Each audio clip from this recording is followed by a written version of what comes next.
Hey everyone, it's Amanda, and we are back with the neutral. I know we've been on hiatus for a bit, but things happen, schedules get busy, and there's this coronavirus thing, so I figured it was a perfect time to bring back the show. This week, I'm super excited because I have the one, the only, the E-League champion, don't you forget, Cuddle Core. What's up? Hey, how's it going? I'm so mad. So I was like, you know what? I'm not gonna sit in my chair every day. I'm gonna like get outside and go on walks. And so yesterday I went on like a 2 mile walk. I was hyped. I woke up today and it's like a blizzard outside. And I'm like, I guess I'm not going for a walk today. Yeah, it's funny that you mentioned a blizzard because it was actually snowing here yesterday and I'm like, what are we in December again? Like what is going on? It's I don't everything's just like in this weird timeline. I don't know. It's like everything's reverting and it's scary and I just think we need some good weather without rain or sleet or anything else.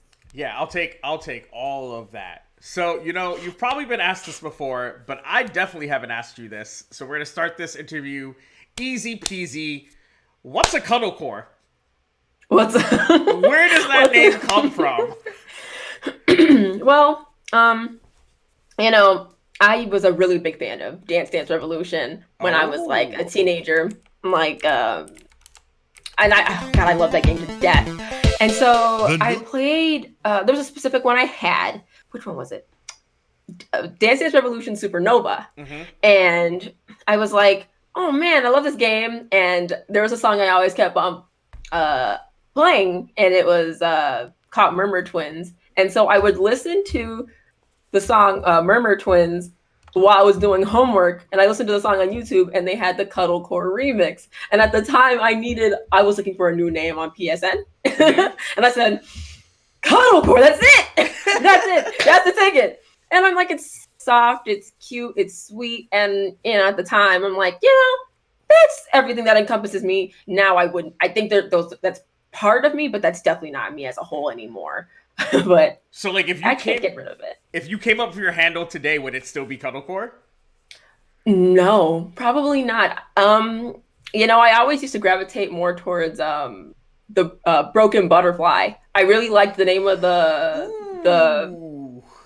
it was the name of a gun in Resident Evil 4. Okay. Yeah, and it was really strong, it was really powerful. It was just funny because it was like ironic because it was like the gun itself was super strong and powerful, but if it's a broken butterfly, how can that be strong? So I just thought that was interesting to play, kind of play on the name, and I really really loved the gun. I really loved what it could symbolize, and I really wish parts of I think there's parts of myself that really do resemble like that broken butterfly kind of thing at times, and then sometimes I'm cuddled core and stuff. Yo, so if you guys run into a broken butterfly in Tekken, this probably is probably Cuddle's like secret account. She's playing My like Smurf.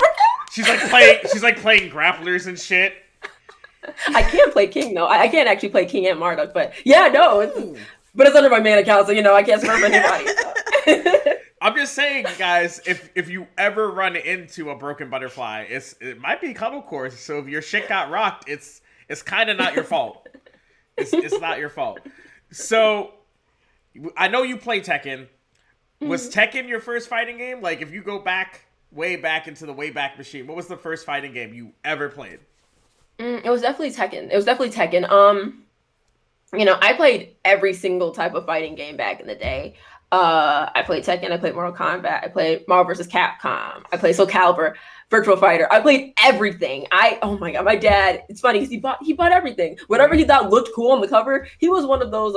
He's like the type of consumer that like companies really want to market to, like, because he loves everything. He's easily impressionable. He's not super critical. Only with sports, but like, so he had everything. He wasn't too picky. He had all these different types of games, so it really allowed me to really play every fighting game and understand what I really liked and gravitated towards. And Tekken in the end ended up being the main one. All Oh, and right. KOF too. I used to play KOF as well, but yeah, all that. Yo, KOF is a dope game. Who's your favorite KOF character? When I used to play Maximum Impact, it was Athena and Mignon. All Yeah, right. they were really good.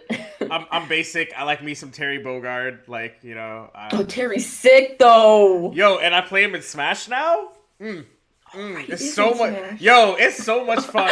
Well, so like my issue has always been with Smash because like I didn't have any Nintendo systems after a certain point, so I never played like any of the original Smashes. So when I got into college and they needed a warm body to like unlock characters, I was like, "What do you mean there's no inputs? What do you what do you mean you just like hold back B and I was like, "This isn't what?" So when they released Yeah. Terry and they were like, "Yo, he's got inputs," I was like, "Wait, so like quarter circle and shit?" And they're like, "Yeah," and I'm like, "I have been Yeah, unleashed." like the other fighting game like inputs that we're so used to. That's Yeah. so cool. So what tier is he? I think he's like a very solid B tier character. Like I'm not super duper into Smash, but like I play it because a lot of my Yeah. friends do. Yeah. But I think he's like solid B tier. I've heard people say he's like it depends on the player. He's definitely not S. You know, Okay. yeah. I'm saying, wait, fam, is this the time that Cuddlecore joined Smash? I used to play it. I used to play with my friends as well. But I was a Pac-Man main because Oh. it's Namco and the 3-hit Punishers and stuff. I'm like, oh man, 1, 2, 3s. We just do AAA. We get the 3-hit combo. And we charge up the fruits and we throw the hydrants and stuff. I didn't know how the hydrant works still, but it was something. And I learned how to down smash. It was really fun and I got to play with my friends. I would never play Smash competitively. It's a bit much for me, but I like watching and I like watching my friends play. All right, that's definitely fair. So, you brought up Resident Evil. I know that you're like a gamer, right? You're not just like someone who plays fighting games and, then like does other things. What would you say is your favorite video game of all time? You got to pick one. Oh my god. Oh, that question hurts. Okay. You got to forsake all your other children. It's got to just be one. Okay. Oh shit. Oh shit. Okay. Every other game is whack in comparison. Okay. Oh man, this is harder than I thought it would be. Like, hi, I get to pick one. Okay, I got you. Resident Evil 2. The original. The remake. I'm so tired of remakes. I love that they did a great job, but the original. The original? Mm-hmm. Yo, chat, what do you mean she can't be a Smash player? Like, what? Like, come on, chat. Everybody plays every game. Y'all know this. Like, I'm a Soul Calibur player, but I pretend that I can play Tekken. I pretend that I play Street Fighter, and by play Street Fighter, I mean I play Abigail, so all I gotta do is, like, hit you twice. I don't play fair characters. I thought I did until I had No Good Citizen on the show, and I was like, all I do is play fair, low-tier characters, and then I started naming characters, and Joe just blew up my spot. It was like, all you do is play busted easy characters. And I was like, no, I play Abigail. And he was like, mm-hmm. And I was like, Spider-Man and Marvel. And he was like, mm-hmm. And I was like, all right, I guess. Busted. Busted. Spider-Man is busted. Yeah, it's great when your guest calls you out on your own show. It's like its own special thing. It says, I made you say your favorite game of all time. Every other game is whack in comparison to Final Fantasy Tactics. If you think any other Final Fantasy or RPG is better, you're wrong. If y'all think any other video game is better, you're wrong. It's just Final Fantasy Tactics. There's no competition. But this show ain't about me. It's about Cuddle, so we'll keep it moving. So some of y'all in the chat may know this about Cuds already, but Cuddle went to school for art. And somehow became a professional fighting game player. So, when you were in school for art, was this like the game plan, or was this like you didn't know what you wanted to do and you were always good at art, so you stuck to it, or were you like, no, I'm gonna go to school for art, and then I'm gonna work in like commercial or do professional, like do some form of art for a living, or was it just I'm good at this, like let's just write it out. So ever since as long as I can remember, especially when college was put on the table, like my like freshman year of high school, but my whole life I was an artist. Still am, but in a different way. But yeah, I loved illustrating. I loved creating. I loved creating different um, different types of scenes, and so like very like fine arts based. Like it's conceptual, and it's not like, okay, here's this character, let me draw this character in my own way. No, no, like it was my own like ideas and stuff to help to connect with my viewer. So I was really into that kind of stuff because myself, I'm a very emotional person. So I really like to connect with my audience in that way. So yes, the whole game plan up until I graduated, even after, was, get something commercial or in freelance. That was the game plan for sure. But even when I was going through college, I was still training in the game, not even knowing that I was actually doing that. Because I would go to tournaments like 3 times out of the year because school, you're busy. But I guess I was still relevant enough to be mentioned and to do well, because I was still doing well in tournaments. And to get invited to E-League at the time, which was like, but in my opinion, I think they also needed more women. So they got me and Miles on the show, which I'm not mad at, because it's like, whatever, we knew how to play, so what to do.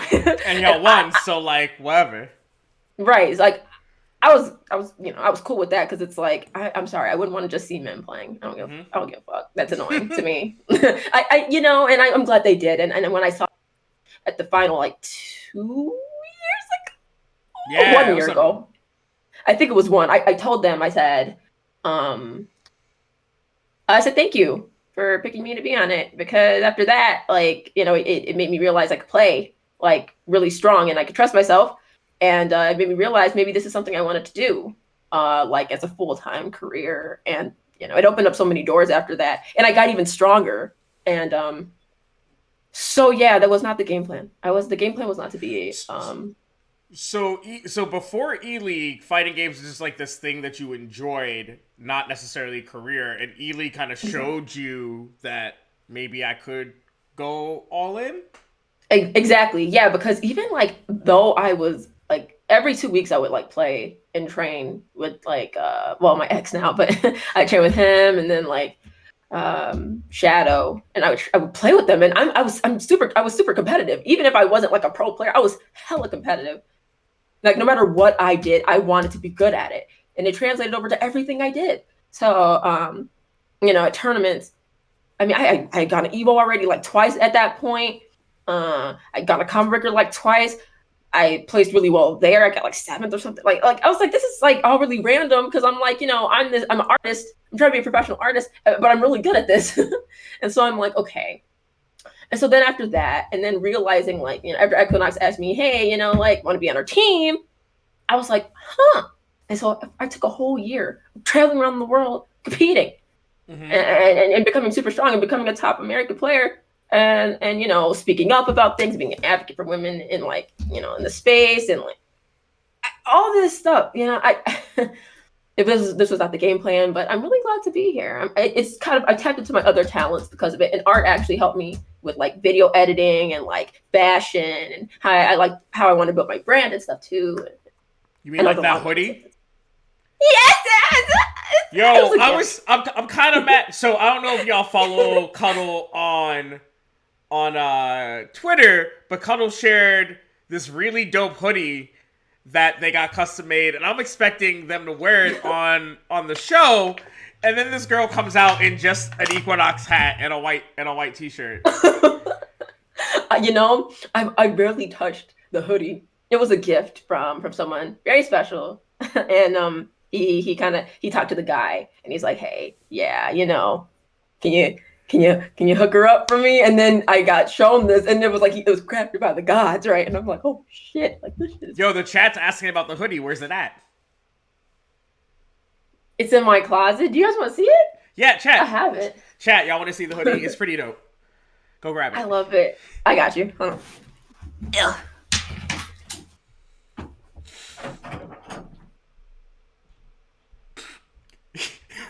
Yeah, the Lion Soul one. I guess I'll keep y'all entertained while there's no Cuddle Core. So, I'm trying to get mad good at Tekken while we are in lockdown, and I'm so fucking bad at this game. You think because I play Soul Calibur that I would be good at Tekken, but that's like not the case. I was telling chat how I've been using this time to try to get nice at Tekken, but I'm really bad at it. Which is really frustrating because I'm nice at Soul Calibur, so you think that like it would translate a little. Yeah. But you know, I don't play Yoshimitsu, and that's like your only gateway between the two. Oh, you know, because okay, I would say it like this. Yeah, that's always been my theory about Soul Calibur and Tekken. I feel the same way. I was like, okay, yeah, you know, I play Tekken, so that should translate over to Soul Calibur. To me, it does to an extent, and then the rest, you're like, oh, I gotta learn the really cheesy stuff about the game as well. Because there's no ring outs in your game. Nope, thank God, because I ain't trying to deal with it. I ain't trying to get knocked out. Yeah, that mechanic always made me mad. Always. Really? And I was like, Virtual Fighter and Soul Calibur. I said, this is some crap. Yo, I used to do that. Yo, whenever somebody would try to be real nice on me and flex on me in college, I'd be like, all right. Because I would be fair to my friends because like they don't play. Wait, did I lose internet? Yeah, like it froze. Oh, all right. I'm back. I think. Chat, are we here? Cool. So in college, you know, I would be nice to my friends, and I'd be like, all right, we're gonna pick stages that don't have ring outs, you know, to give them. Oh, Amanda, I'm sorry, I can't see. Like your Discord is frozen for me. Should I like come back in? One sec.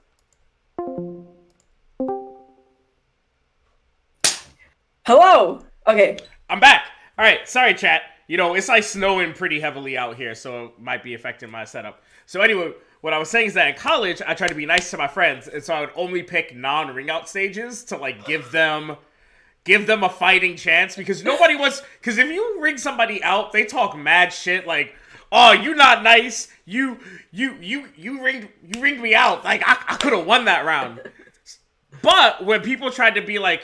Try to flex me like, oh man, Amanda, you're not as good as you thought you were.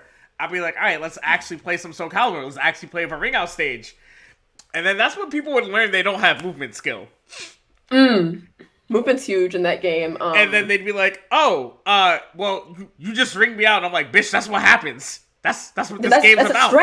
That's an actual. You're right. Get destroyed. I see it all the time. Like it happens all the time in that game, all the time. And I'm like, you know, when you at the kind of like at the edge, then you got all that extra. Real skittish. I mean, because like in Tekken, it's the same thing. If you're at the edge in Tekken, you might get wall comboed, and that's just gonna hurt. Very true. The wall is a scary place to be when it comes to pressure. No doubt. And people start playing real different when you put them at the wall. What about you? Do you? I mean, like, I guess that's like a mentality thing. So, you know, I usually don't talk too much about the actual fighting game, but I think this is like a super interesting thing because in my game, I noticed that when you put you can put some of the tightest players and like if you have them in the center of the stage, they nice.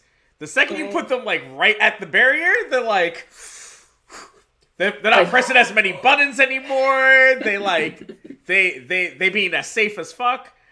How do you keep like a level head in like those type of situations in your game because the wall can end a match. It can, yeah.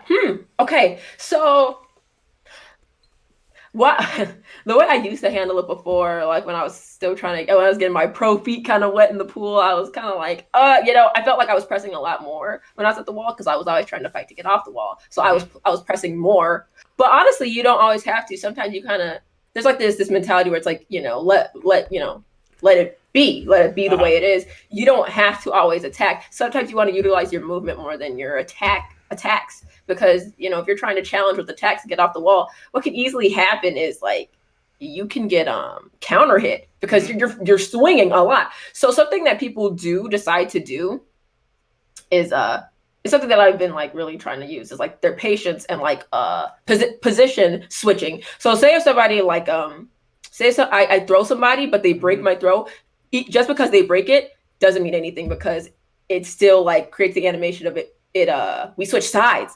So that means I'm off the wall. Now they're on the wall. And that's like huge because that relieves the pressure of like any sort of guessing I have to go through. Because even if they break that, I'm still on the opposite side. So I've been trying to like do that more so than like pressing too much. You have to really pick and choose your spots at the wall, depending on the character too. Like a character like Steve, you gotta be careful with how much you're pressing, because he's got great wall game, and we all know that because we've all dealt with Steve. All right, so segue. I laid the trap. How do you think fighting games has changed your everyday mentality? How's fighting games changed my everyday mentality? That's a really good question.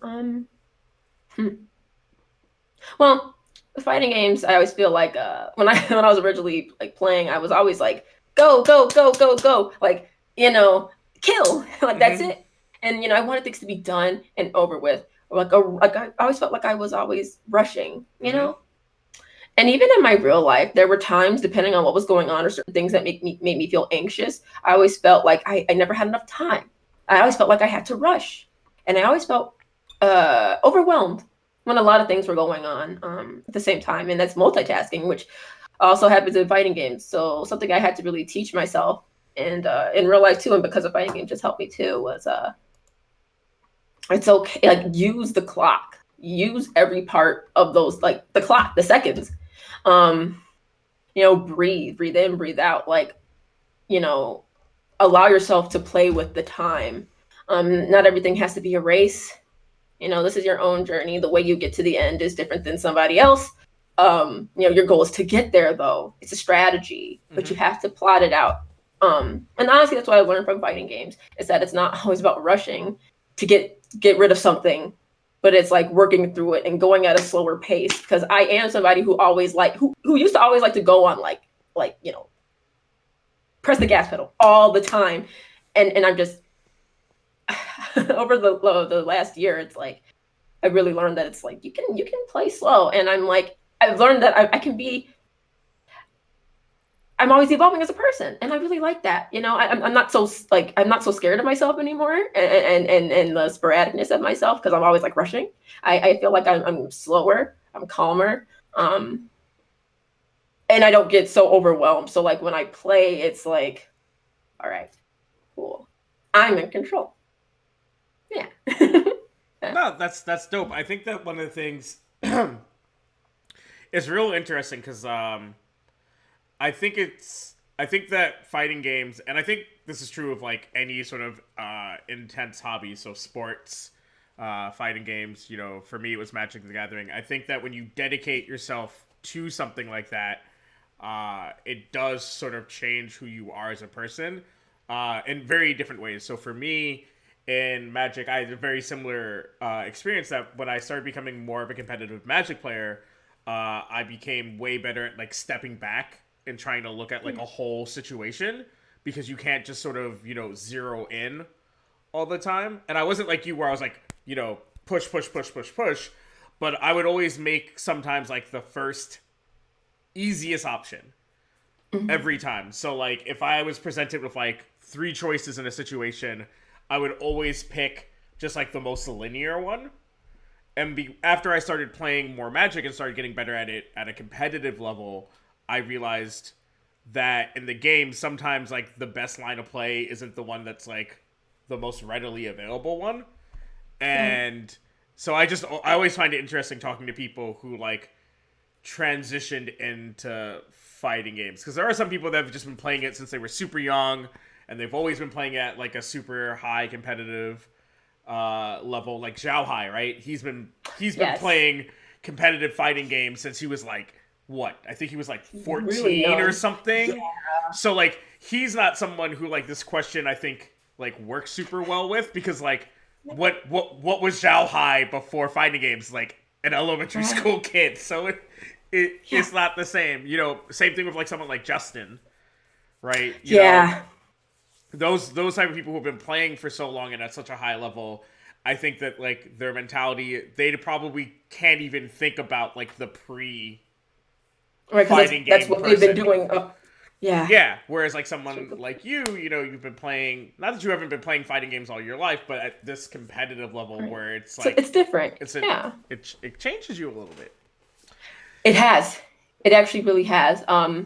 in regards to that, and I think it changed me in a lot of ways, and even my relationship that I had, it changes in what you thought you wanted and who you thought you were. It changes all the time, and you learn to embrace it because it's not always a bad thing. You end up liking who you are. I know that you're like super tight with your moms and your sister. Do they ever like make jokes on you about like pre fighting game cuddlecore versus post fighting game cuddlecore? Do you ever get clowned like that? No, actually, because I think I've been the same my whole life, So me growing up, I've always been the same. Even with gaming, when I just kind of wanted to game in my room, that's what I did. And that's what I stuck with, I was chilling. That's what I'm gonna do. My sister she would go out with one of her girlfriends, I'd be inside playing the games or be on the mic. And that's what it was. And, it's so funny because like, I've never gotten clowned or like, girl, you're like, we remember you back in the day when this wasn't even your thing. No, I think it's like, yeah, I think I've always kind of been like, to them, I've always been that person, but it's more like intensified now because it's my career. Yeah. But I'm evolving now too. So they're getting to see that on another level, which I'm sure kind of scares them sometimes, but That's cool. So, we kind of talked about it at the very beginning of the show about, things are a little different lately because everybody's on lockdown and stuff. So for you as a competitive player, I know that EQNX like made a post that was like, hey, what is everybody up to since there's no tournaments, calling it the off season. How have you adjusted to, not having events to look forward to? I know that right now Combo Breaker hasn't been canceled, but I don't know how many people are actually gonna go at this point.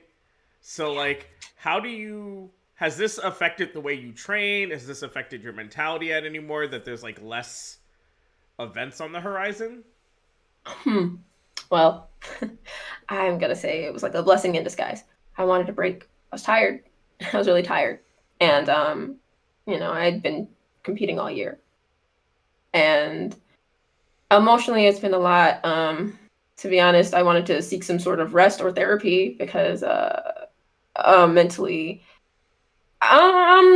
it's pretty stressful. And I was like, oh my God, will I ever get to breathe? Will I ever get to just take a second? And it's almost like I wouldn't allow myself to because I'm like, Combo Breaker's coming up, I gotta train. Now I really just I get coached, I get taught, and I enjoy it so much. And I see my improvement. My training partner even sees it, but that's because I don't feel like I have to force myself to train because something's coming up. I think this was a much needed break for me. I can't believe it's in the form of a virus that's causing fatalities. I don't like that part. But the fact that we all are kind of on this like very like we're slowing down. We're all in our houses. We're chilling. This has given me time to really focus on the business aspect of myself and the brand part even more so. I was already working on it during the on season, but it's like getting to touch on even more things. And I really enjoyed that. And also even getting to do the online tournament, the Cuddle Circuit, which is happening on Thursday, which I'm really excited about too, because it's like a way for us to still help out the community. Even though we don't have like major tournaments to go to at the moment. So tell people more about the Cuddle Circuit, since you've got some people in the chat. They can tell other people, I don't have the biggest chat in the world. I'm not Sajam, but like, tell people about the Cuddle Circuit. No, for sure. Cuddle Circuit was something that Emily and I discussed about like a tournament series and me helping to be a part of it because we also have Level Up Your Game who's a part of it as well. And so we're all like helping out in that sense where we formed this tournament and it's for PC and it's North American region only. It was a 64-man cap, but we're like at 54 now. And when I did the video, it was 45, and I was like, "Oh, I'm so excited! Thanks for the support, guys! Like, this is huge." There's prizes too, really, simple ones that gamers will enjoy, like Steam cards, and contribute that to your games, and it's really fun. And yeah, it's a great way for us to stay united, even with what's going on. Have a good time and show off some skill, train, fight against each other. Like, it's to help keep the fire lit, during this time. It's not to make it die. And that's the whole thing.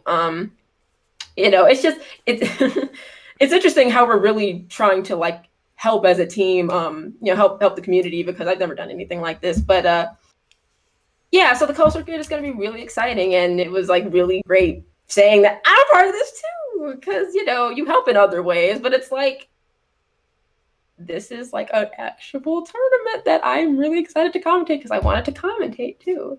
I've actually been sick. thinking You're about commentating? That. Look at this. Yeah. Cuddle's not just a player, guys. Cuddle also apparently commentates. Yeah, I actually can commentate. I love commentating a lot. And I know this for a fact. Like, I like diving into different realms of esports and stuff. And like, I know I can do a lot of different things, and I like doing those things because it shows you're versatile. It shows that you're not just like one track kind of person, like, oh, I play.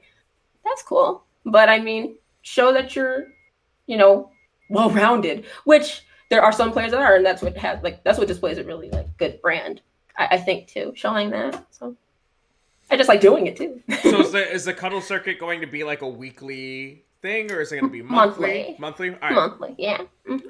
And since it's a circuit, is there going to be like a leaderboard, or is it just sort of like individual tournaments, but it's just every month there's going to be one? I believe it's individual tournaments, and so it's going to just be like every month it's going to be one. I haven't heard about the leaderboard yet. If there is, I'll definitely let people know, but I'm pretty sure it's just month by month kind of thing. Yeah. All right, so y'all heard this. If you're nice at Tekken, or you're not nice at Tekken, but you want to get blown up so you can see why you're not nice at Tekken, hit up the Cuddle Circuit. We'll definitely, for those of you watching the YouTube and the Spotify versions, I'll definitely drop all the information into it. If one of y'all want to grab the information from Twitter and drop it into the chat, that'd be greatly appreciated. I know Cheese a Path, you have a job. Go grab that information from Twitter. Find it. Do your job as a non-moderator who just got a sword. Can I sword you from Streamlabs? I can. Yo. Wait, I can't sword you from here. Anyway, you have a new job. It's sick. Oh, he stepped away. Cheese, go on Twitter and try to grab the information for the Cuddle Circuit. Someone did it for you. Look. Chat's got my back. Thank you so much, Sims. So, Cheese is like, thank you. All right, so we got the Cuddle Circuit, and you're talking about how this is sort of a blessing for you because you wanted a break, and so this kind of gave you, I want to say an excuse, because that sounds that I got you. Because you were planning on taking a break anyway, but this kind of allows you to take a break without making an announcement about it, right? Yep. So and that was the whole thing. Like, I'm like, please, I just need a second. I'm like, I can't, like, it's too much. And it was, I was really stressed. And I just really felt like I was doing everything. Like, whether it was like media, like I had a camera following me, and then that was a lot too. I was competing, and then I was training. The documentary that you're like featured in, that's, I don't know what's going on with it, but like, it's just pretty big. It was, they felt, me and the crew developed this really good relationship between like the three or four of us. When people get to see you in your most vulnerable form, it's a little, I'm not the kind of person who can just be like, well, I know how to turn that on and off. Whatever I feel will come out and will be shown. So if I lose, and like a Combo Breaker, I was in loser's bracket, and I had to kill two really tough opponents, and then I had to do with Chanel, and then I got ninth. I was mad, right? So I had my tears. I always hold the middle until it's over. I always hold the middle. I'll never let anybody see that on that stage, because that's not how we do it here. Not for me, not me personally, nah. But the crew is great, because no matter what, they're very understanding of that, and then they'll run the footage no matter what, but they won't overwhelm me with it. Even in Thailand, same thing. I was very frustrated. Like LCQ was like a bloodbath. I had really close calls with like two of my matches, and like one of them I really was like I reflected on it and I was like, damn, like I had it, and you know, I felt bad about that. And, you know, disappointment because, you know, you have a standard for yourself. So, you know, after that was done, you know, they recorded me, but they let me feel, right? They let me, like, they asked me questions about how I was feeling after the LCQ, and, you know, I was crying. I wasn't like, oh, no, I was like, I was fighting it back because, you know, it's the pain and the passion because I love what I do, and I'm angry because I know I can do better. And when you don't meet that goal, you're like, you know, it's never enough. It's not enough. It's not enough. I got to do better. I got to do better. Like sometimes you're content, and sometimes it's like, you know, you come this far, and but but the fact that the camera crew was always so understanding of that, and they had dinner at my house. The woman who pretty much like runs the whole thing, kind of named Stephanie. Yeah, she called me, she checked on me during this off season because she's like, you know, she's like, I just want you to know it's not just like, you know, business, but you know, we care about you, and you know, we love you very much, and just, we're here for you. And she's like an aunt to me, and you know, I can't just have that wall of like, you know, I don't want anybody to ever come through here. That's not who I am, but I do choose who I want and who I don't. And the fact that they were professional, but like very understanding. I even had dinner with them and stuff in Bangkok, and they're really good people, and I'm really glad I'm getting to work with them. And it's a blessing. Yeah, you know, it was because the first time I started interacting with them was at Evo, because you did the Women of Esports panel. Right? No. Oh, no, I showed up. I was just there to support, you know? And yeah. I remember I was chatting with you, and I didn't know that you were doing the documentary. So when you started crying when I was giving you feedback during Evo, yeah, and I noticed there was cameras, I wanted to be like, yo, I was like, what do you... I was like, we're having a moment. Remember, I was like, yo, we're kind of having a moment here. And you and Stephanie were like, no, it's fine. I was like, all right, like they just, because they were trying to get footage. That was all. Yeah. Like, yeah, my bad. It was. No, it's fine. I just remember being like, because you know, I was talking to you, and then I noticed there's a camera while you're playing, and I want to be like, yo, fam, step off. This isn't a camera moment. But I got to work with them at both at Evo. They asked me to like give them sort of like what makes fighting games so unique and different than other esports. So, you know, you like walked around the floor as I talked, and then they wanted to interview me at TwitchCon. So at TwitchCon, like they sat down and interviewed me to talk. I guess I don't know if it has to do specifically with the documentary that they were. I think they're doing 2 documentaries. I know that they were getting a lot of footage with you. Yeah. But they were also doing. I think it's like. It was something about, because they were asking a bunch of women at TwitchCon about like dealing with harassment in gaming. I think it might be kind of all in like one documentary, like every, like, you know, pretty loaded. The whole thing is, I think it's one whole thing, but yeah. So they're cool peoples. They're very cool. They're very cool peoples. And, you know, that's something, the harassment and gaming thing is something that you have been talking a lot about lately. Yeah, I have. Yeah, for sure. You know, definitely, I think for a lot of people, especially for a lot of women in the FGC, I think a lot of the most recent surge of the topic, because it's not like a new topic, right? This isn't something that like that the community's never spoken about. But, you know, as I said previously, when I was talking to Super Joe Monday on his episode of Extra Battle, is that this comes in waves. You know, something happens, you know, some women say, hey, this isn't cool. And then, you know, there's the part of the community that goes, oh, you know, these are isolated incidents. And then every woman in the FGC shows some receipt, right? Everyone's got a screenshot or a Reddit thread or YouTube comments. They got something, right? And then everyone goes, oh, shit, maybe this is a problem. And then all the community leaders and everything, you know, they all say something.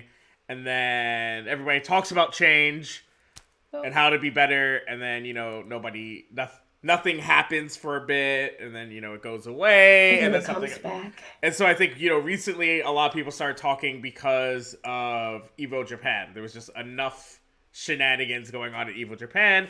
I know that you and Alicia from Accelerate Gaming now have Wokecast. Yes. And a lot of people seem to as much this isn't a clown on the show or your audience, but it's always funny to me when people will like comment on a show like that and be like, I never knew things were this bad. And it's like, but you follow both of them. Right? Like, they follow you, they follow Alicia, and it's not like Alicia doesn't talk about people being rude to her because she's a big person, or because she talks about it. Because she's brown, right? Like, it's not like she makes whole videos about it on Twitter that get like 13,000 views, but then people come to your podcast and they're like I literally saw people quote tweeting your show being like, this opened my eyes. I've never realized that it was a problem in the FGC. And I'm like, my fam, really? How? I mean, you just hit it on the head right there. Okay. So like, let's talk about this a bit. So like, you and Alicia did the Wokecast, and like, yes. Obviously it was a good thing, right? Like, objectively, it's a good thing to have content like that. That's why I do Extra Battle. Extra Battle is a way for me to talk about stuff going on in the FGC through the lens of a specific person. So we talked about racism with Spag, Spaghetti Rep, and we talked about having better moderation in the FGC with Super Joe Monday. So it's a little similar to what you're doing with Votecast. And how do you feel? Let's ignore all the shenanigans that goes on in the FGC. How does it make you feel to have people come and watch your show and then like sort of have this reaction of like, oh my God, I never knew that this was an issue? Originally when I was saying that, I just kind of like that. I kind of like, okay, like really, like, that'd be my first decision to make. Like, okay, really, you didn't see it, but I forgot who. But somebody said like, not everybody is as, in the FGC as like we are, people like us, because a lot of people, they'll tune into a tournament and then that'll be that. They don't really interact with it on the same level, so they might not be very aware of those things. And I think sometimes it's just like, it's because of that. They aren't really in tune to the FGC in its entirety. They just tune into events for whatever reason, which is fine. So us bringing attention to it for those reasons is, we do that and it's positive. And it's like, now we can let people know, hey, this exists. So you need to start like speaking up or like, defending the people that are going through this, or now you understand that not everything's just peaches and roses, because it's not in this community. Not all parts of it are bad, but there are parts that people that look like us struggle because of how we look. And like, we can't just enjoy a game without people being discriminatory. But along with that, there's also the other end, where it's like, you talk about it, right? because you're saying it exists. And then people will go, I don't want to hear about this all the time. I'm like, or like, I don't want politics in my fighting games. and I had to because I publicly shamed someone, supposedly, because I think there was the person's comment. I put their comment on Twitter and I said, you can't come to my community, literally try and disrespect what we're doing and the people that are going through this, and you didn't even watch the video. You don't really have an opinion because you didn't watch it. But people get really weird about like words when they feel like they're being, because they don't want to be taught anything. They don't want to be made more aware on certain things. But they'll say they support you, but then they don't want to understand what you go through as a full person in the scene. They'll just be like, oh, I'll support you because, you play and you're good, but I really don't want to look at you as a person. That is, it bleeds ignorance when you talk like that. So when, and I've said this before, I don't want fake support. I dislike fake support because it shows that like, that's very partial. It's that 50% support. Like when you look at me, you're not looking at me as an actual person. You're just looking at me for your own entertainment. Well, I'm not here to entertain you. Like, I'm here to do my thing. you know, and if I entertain you in the process, man, that's great. But like, I, You're a whole you know, person. I am, and then that's the whole thing. Like, I go through things, and so do many other women and people in general in this scene, and they're not all great things. And for people to say, like, you know, when you say what happens, or like that, you know, women of color get discriminated against quite often in the scene, and not just gaming, but the cosplay scene, and so many different types of like scenes like that, and women talk about it on Twitter, and they show the receipts all the time, and then people still.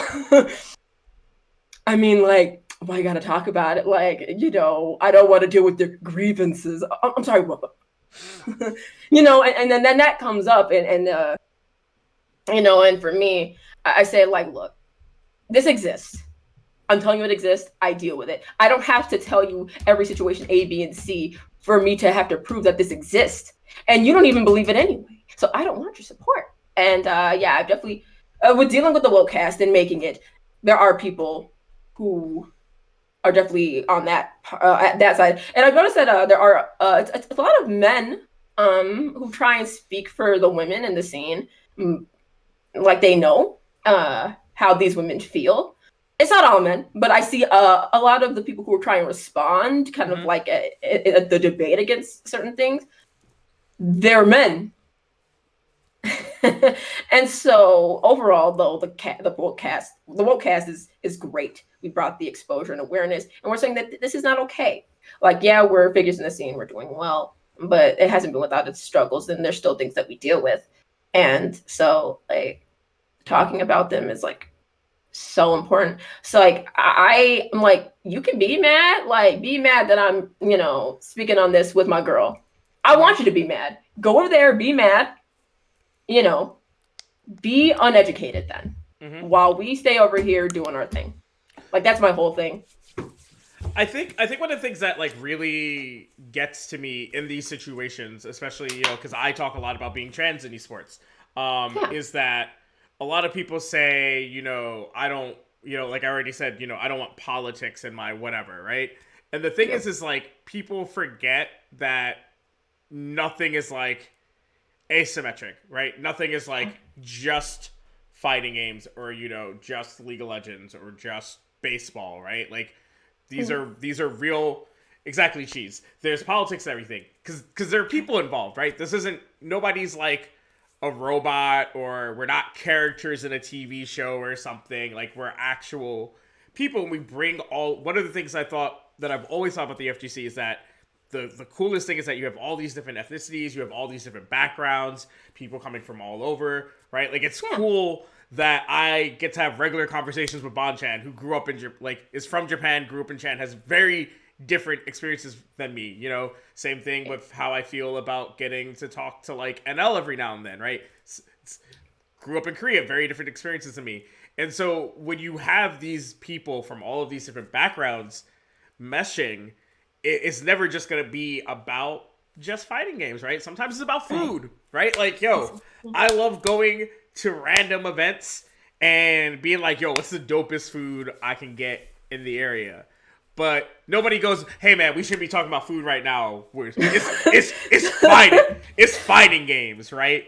You know, they never say that, no. Right? You know, nobody's like, yo, why are you suggesting, you know, Egg Slut in Vegas? That place is whack. We should be going here. No, nobody's like, we can't talk about, right? Like, I like Egg Slut. Right? Egg Slut is dope. Yo, y'all, you've never been to Vegas. If Evo ever happens again in the post-corona world, go to Egg Slut.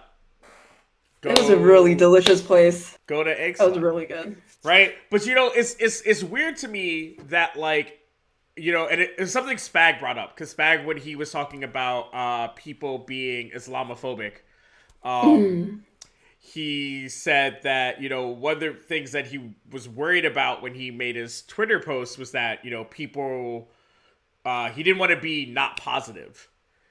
And there's this sort of fake conversation in being personalities, you know, people like yourself, like me, of, you know, well, we should only talk about the good stuff, right? You know, yeah, training, winning tournaments, you know, promoting things, but we should never talk about the bad stuff. And it's kind of like what you said about Wokecast. It's important to get that out there in the open. Because, yeah, sure, there might be people who realistically have never heard of any racism or sexism in fighting games, even though it happens in the real world, so why wouldn't it happen in... Because people think that the FGC is a bubble, that nothing bad could ever touch. It's some crap. But anyway, yeah, continue on. No, I understand. No, trust. But like, it's just interesting to me that, you know, there's a lot of pressure for people who are personalities to be positive, you know. Yep. And you know, I've been reading a lot about this like concept of like toxic positivity, of like you're constantly trying to make everything positive. You're constantly trying to only put out positive energy, and it becomes smothering because nothing is ever just positive, right? Like you saying just now on the show that, you know, you were starting to get overwhelmed from, you know, playing the entire Tekken World Tour season, going to every event, practicing all the time, you know, feeling that pressure. Because before, you know, you were only going to 2 or 3 events of the year. And, you know, I don't know how many people knew that outwardly, right? Because you probably felt like, nope, I got to focus on, you know, being a competitor and being out there. And I think one of the things that I'm trying to get across to you and to the chat, and I've got some great people that come into my chat, and you've got some great supporters, is that, like, people can't be positive all the time. And yeah, it doesn't really work like that, you know. Like, it's sometimes you're gonna feel weighed down, and so people should be allowed to talk and express those feelings. But, you know, like you said, with the pressures of being a personality, there's always this like this kind of mentality, like, man, I gotta stay positive 24/7. But, you know, it don't work like that, and it's like it shows yet again that you're human, and like there's nothing wrong with that. And especially like with you know, being a woman, you know, being a Black woman, it's like, oh man, if you talk on something like, you know, you don't want to be seen as an angry Black woman. Oh my God, I talk about that all the time. I hate when somebody tells me that I'm aggressive, and it's like, I'm not aggressive. I just shared my opinion, and you didn't like it. Right, and they think for some reason that that's considered aggressive. I'm not just. Okay, I'm sorry. Oh. No, you good. Look, the neutral is not for the faint of heart. You know, there are light-hearted conversations that happen on the neutral, but like, I want the show to be about having real conversations with real people, and that means that, like, talking about microaggressions towards Black women is a real thing that we both experience. So, you know, it's okay. Don't worry about it. I see that the chat is like really confused about Egg Slut. It's an egg sandwich place in Vegas and other places. It's really good. Well, they're confused about the name, it seems. Oh, I mean, it's a very unique name. You know, it kind of slides off the tongue, like Egg Slut, like, you know, egg slut. Wait, Emily, you've never gone? Yo, you need to talk to your team owner. I have to take Emily sometime. Emily, like, I went once, and I will never forget Egg Slut. Emily, we may need to buy out EQNX. By the way, hi Emily. We I don't know if we can let EQNX be ran by somebody who is uncultured and has never had Egg Slut. Man, I gotta hook up homegirl, you know. I said I'm like, you know, calling out Emily in the chat right now. Oh, you're right, Emily. Well, you know, either way, Vegas trip. Going to Vegas anyway. All right, so chat. You know, I think we've had. Yo, it's not it's a conversation, people. Don't be surprised that this isn't as organized as my interviews. Like, this is just how it happens. So, we got some time. Chat, if you have ever had a question for Cuddlecore, now is the time to ask it. Or if you have a question for me, but probably Cuddlecore. Anything goes, food related, you know, not food related. You know, anything y'all have ever wanted to ask Cuddlecore, you should ask now. Or if you want me to shout out something, you know, if you got an online tournament or an online local or whatever, let me know so I can shout it out, because we're trying to support the whole community. But if y'all ask questions, I'm just gonna ask Cuddle some hard questions about video games and make her struggle. Which I am prepared for. I'm always prepared. So, oh wait, how about what is your favorite book of all time? Oh my god. My favorite book. It's been a long time. Oh my god. Oh, there was this book. Well, I was really big into reading. There was this book called Uncle Tom's Cabin. It's Ooh, so good. huge. It's very good. It's a black It people had book. yes, yes, and that's the whole reason why I love it because the way it was written was so. I could see every single scene, and the struggle of like the main characters, and the fear of your children being taken away from you, and just the whole struggle of it all, and standing together through all that. And I don't know, when people write books and you feel things like that, that really sticks with me. So Uncle Tom's Cabin for me was is my it's my favorite of all time. I have a lot, but that one really has a very special place in my heart. So I'm one of those. My favorite. So one of my favorite lines from The Perks of Being a Wallflower is one of the characters is asked what his favorite book is. Charlie's asked what his favorite book is, and he answers a book, and he says because that's the last book I read. So I'm very similar in that way. But so there's a Zen Buddhist priest named Brad Warner, and he writes all these really great memoirs that also talk about life lessons, sort of through his, a Buddhist lens. He also used to be a punk rocker. He also used to work for the company for Toei, who makes Godzilla.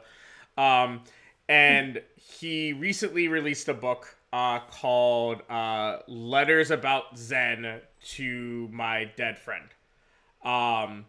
And it's so basically while he was in Berlin, I believe, or Germany, doing a retreat, he found out one of his friends had passed, and he basically started writing letters to his friend about his life, about Buddhism, and Brad Warner is really interesting to me in a sense that every time that I've needed a book because something's going on in my life, a book of his came out. So I was struggling with mental health in college, and a friend of mine got me Hardcore Zen, which is his first book, which is a memoir about his life and how he became Buddhist.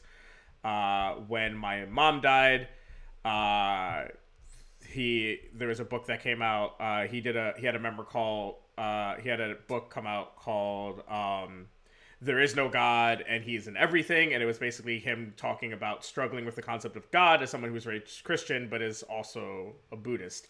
So these books have always helped me somehow in getting through stuff. So right now my favorite book is Letters About Zen to a Dead Friend.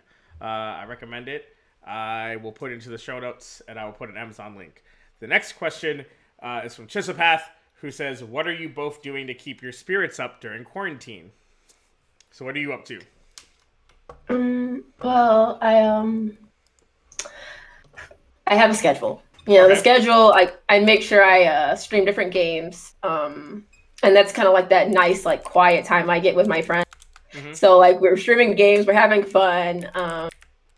I also schedule time for Tekken, but that's like 2 times, 3 times out of the week. And then the other times it's like, we're unwinding, we're playing fun games, they're new games, we're laughing, fun. So, that's how I keep my spirits up. I also think about I think about the sun and that I'll get to travel again soon. I also one of my friends, we have cute dates, and we watch movies together. So that's really nice too. It keeps my spirits up, and I get to talk to my family, and we have movie nights and stuff. So that's dope. I'm just putting the books into the chat. Thank you. So for me, I have sort of used it. So my room and my office space have never been more clean. Because every day I'm cleaning. Basically what I've been doing is I've been trying really hard to use this as time to make my life better. So that's in cleaning my spaces that I occupy. That is in I've been promoting the Patreon and, working on new content. I have a new show coming out on Thursday. Well, the show's being recorded on Thursday. It should be live like Friday or Saturday. I'm doing the Journalism 101 courses that are going to start on my Patreon. So the way I'm keeping my spirits up, I guess, is just by trying to be more active. So I'm one of those people who has always worked from home, right? Because I've been a freelance content creator for a very long time. And it wasn't until last year that I started to realize that I needed some form of like in-person social interaction. And that's why I was depressed, is because I wasn't getting enough in-person social interaction.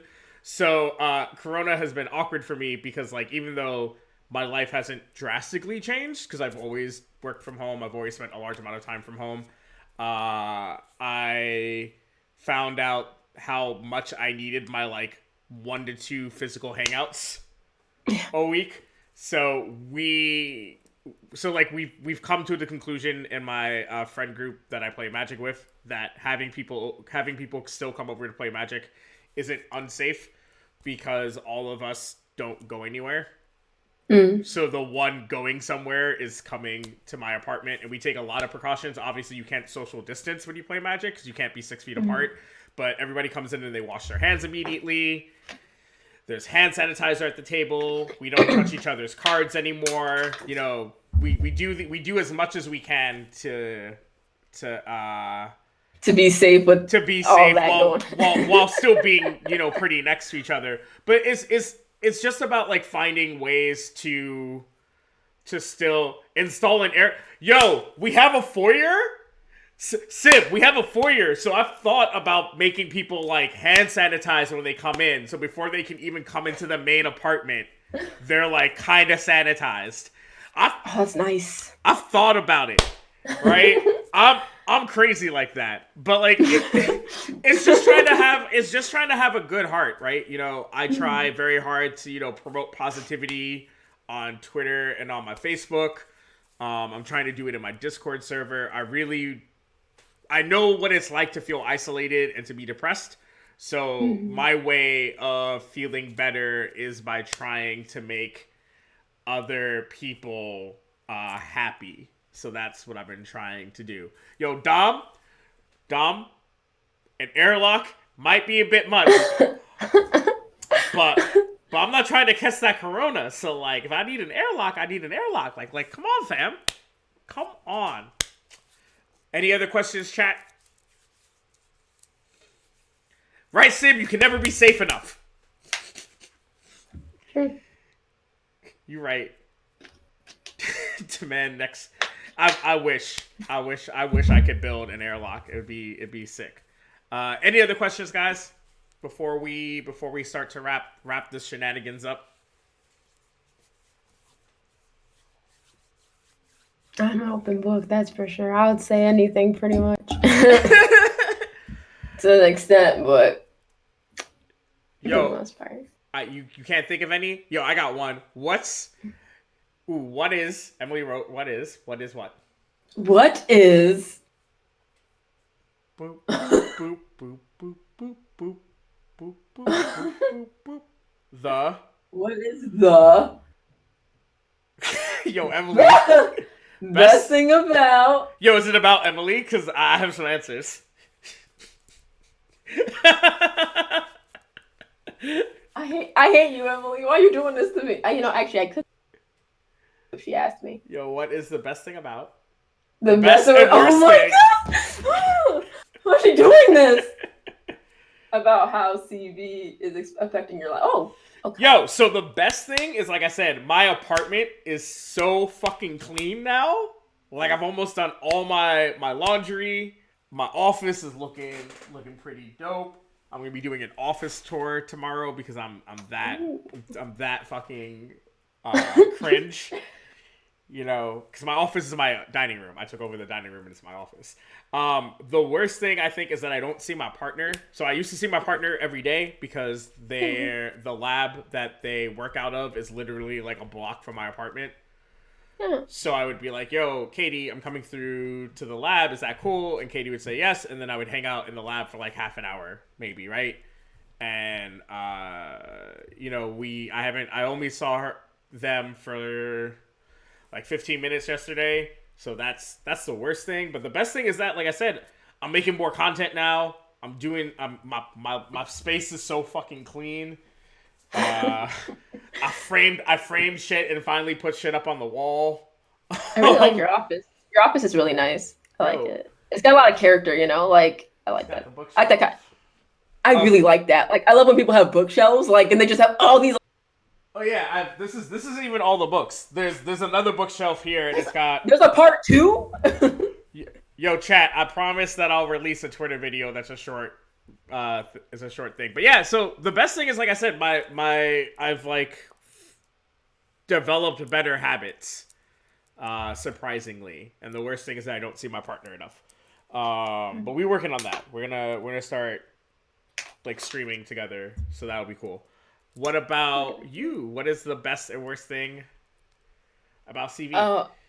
The best thing has been the chance to relax and to really just like hone in on like my training, or like just really breaking down the things I really want to do better at, and not feeling the pressure like of having to, you know, go prepare for a tournament soon. So really slowing down, taking a second, and really getting to work on the business. Oh, that was creepy. Okay, really getting to work on the business side of everything that that's going on with me right now, and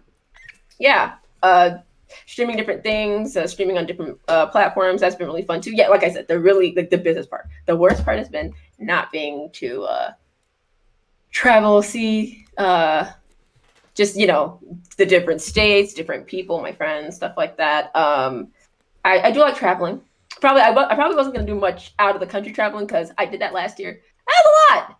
But this year, I at least wanted to just like, you know, the tournaments is what allowed me the chances to do that, and just traveling in general, aside from tournaments. And I really hope that changes soon because I want to go traveling.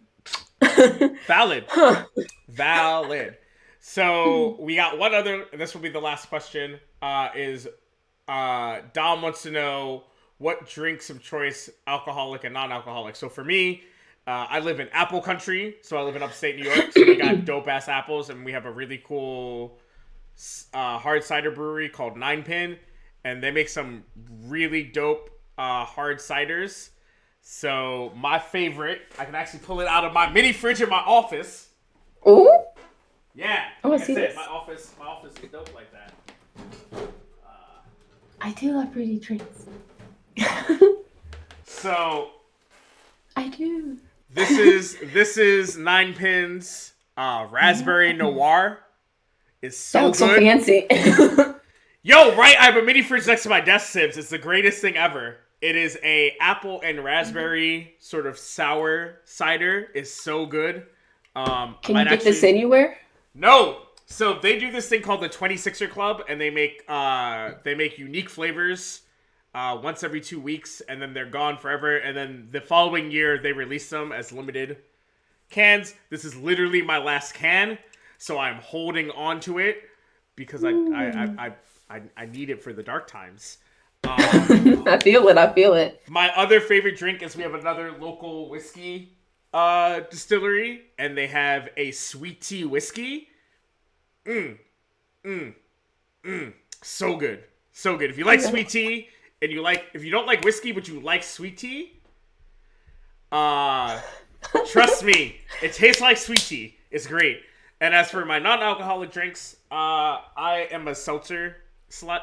I love me some, Look, because I have the fridge next to me, I can just show you my favorite stuff. Ooh.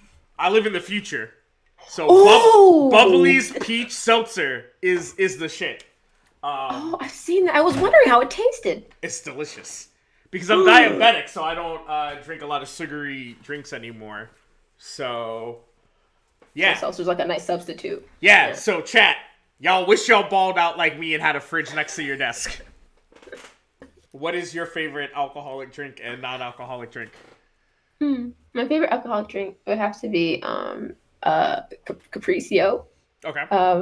Yeah, I really like it. It's like, you know, I had never had it before. One of my friends, and the best thing I ever had in my life has to be cold. warm, tastes weird warm. Non-alcoholic is like Emily said, that slushy like fruity drinks, like so it's like a lemonade, like say that lemonade slushy form, it's over in like 20 seconds. Like I really like stuff like that.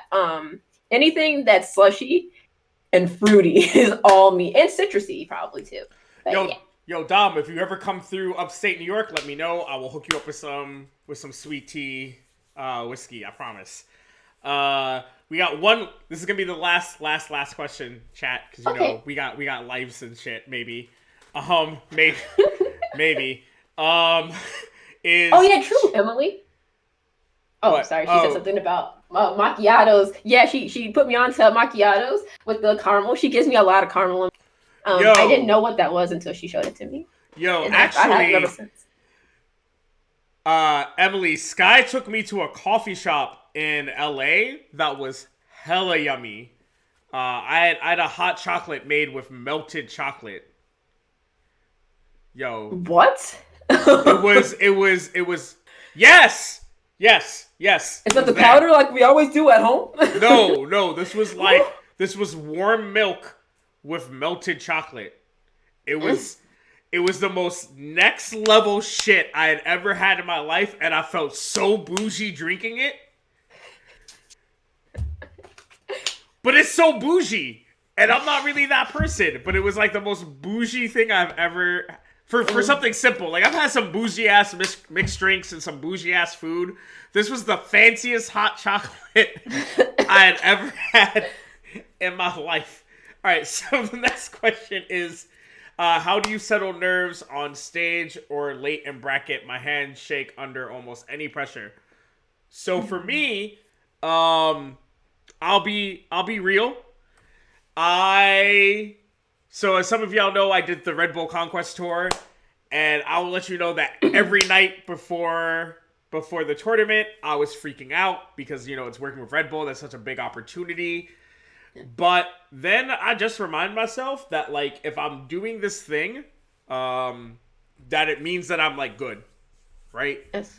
So I don't have some, like, you know, like, I'm not, like, one of those, like, you know, oh, I've got this secret trick.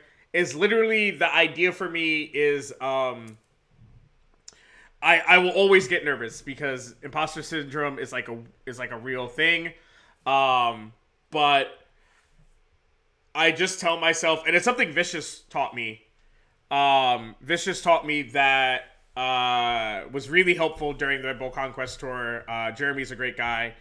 And I was freaking out before the first stop in Orlando. And I was like, yo, Jeremy, do you ever just like just start like panicking before an event? And he was like, all the time. And I was like, all right, then what do I do, fam? I was like, all the time. And he was like, well, I mean, they hired you, right? And I was like, yeah. And he's like, well, then it means you're good. Then it means you're dope. And I was like, but what if? And he was like, no, it means you're dope. And I was like, all right, cool. So that's become like my new internal hypeness is like, if I'm working an event, like if I got a press pass or I got hired to do a thing, it means that like I'm meant to be there. And so there's nothing to be nervous about because I'm doing what I'm supposed to be doing. What about you? Well, I really agree with what you said about you know, like remembering like why you're there, that you are, you know, you were hired and you had the talent, and that's why they hired you. That's why you're there. You know, you're phenomenal at what you do. And I think, you know, to add on to that, and for myself, I have to remind myself of that sometimes too, because, you know, you can do all these wonderful things, but in your head, sometimes you're like, man, is it not enough? You know, am I supposed to be here? And so something that sometimes it's good to remind yourself in that way, like you said, just remind yourself that, you know, I was invited to this, or I beat these people to get to this spot. Now let's, you know, keep on pushing past that too. Something I also do is I always make sure my hands are warm, because cold hands do not help you move at all. That and gum is something I enjoy sometimes chewing on to stay focused on what's going on with me. Because So, fun fact, sometimes with people who have anxiety from test taking, what they do is like they'll suck on like a peppermint candy to focus on what's going on, because if they don't have anything else to focus on, they're kind of like, oh shit, like I don't know what this I don't know how to solve this math problem, like, and there's too much going on, because you think about the time, and I have 2 hours to do this, and so focusing on that chewing something else focuses you right back on what you need to handle or take care of or fight against. That and staying hydrated is really important too. And so for some people like music. I also play with music as well. It can relieve you. Breathing in and out is super important. A lot of people forget to breathe when they're like worrying, so they're not breathing.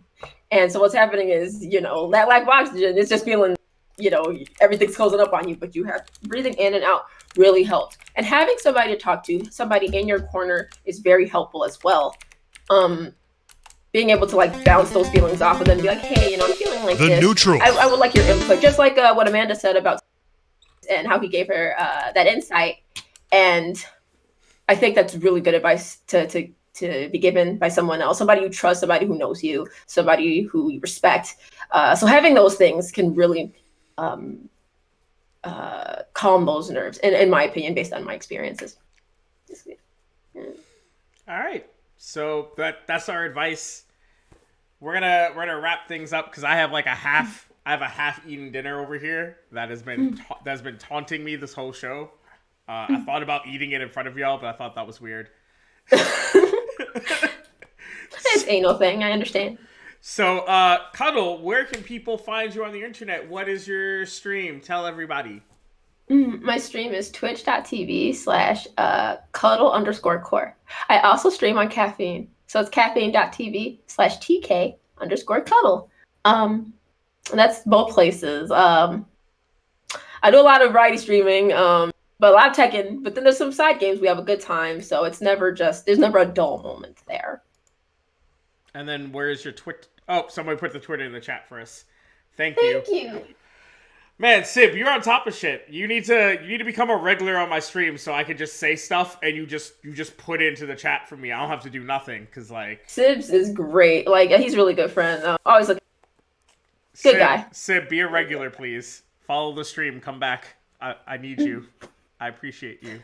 Y'all know how to find me, but for those who don't, for those who are not used to the show, let's go to that single player screen which has all my lovely information on it. And I'm going to do something. I'm gonna shameless plug. I've talked about this on Twitter a bit. I lost a lot of my contracts because of COVID. So if anybody wants to support my Patreon, I am $45 away from recovering all of my lost income. So if you guys like the show and you want to see more of The Neutral, please consider checking out my Patreon. It would be greatly appreciated. But y'all don't have to. Just putting it out there that we all struggling. And if you're not supporting me, help support somebody else. Give somebody that Twitch Prime. There's a lot of tournaments that need some help. Figure out a way to help other people. It'd be real dope with you. Cuz, it's always great talking to you. I love hanging out with you. I'm hanging out with you. Thank you so much for having me, Amanda. I appreciate you. No problem. Chat, it's been a blast. I love when the chat's interactive because it makes my job easier. And until next time, go beyond, plus ultra, and peace. Bye, guys.